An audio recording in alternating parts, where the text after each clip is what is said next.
Today's tutorial, how to generate a QR code using C#.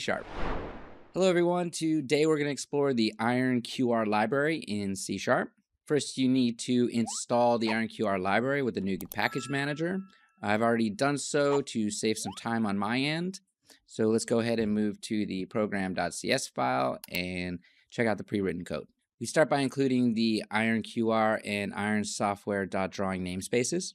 These are obviously essential for working with QR codes in our project. Don't forget to set your license key like this and replace the license key with your actual key. Next, we're going to create a QR code object and write a simple message. So in this case, hello from IronQR. This is how you generate a QR code. After generating the QR code, we save it as a bitmap and then a file named qr.png. So let's see how to read the QR code.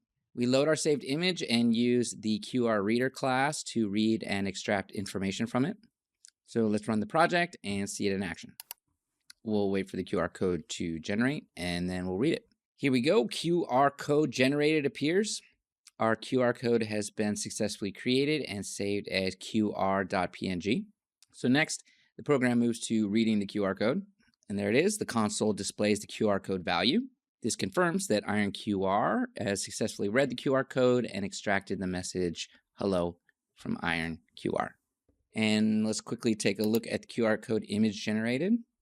And here's a qr.png file that we saved earlier. And that wraps up our demonstration on how to use IronCR to create and read QR codes in C#. We hope that you found this tutorial helpful. Please like and subscribe if you'd like some more helpful tips and tricks from IronSoftware.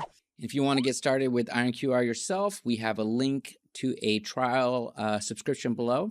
So click on that, go to the site, download, install, and check it out for yourself.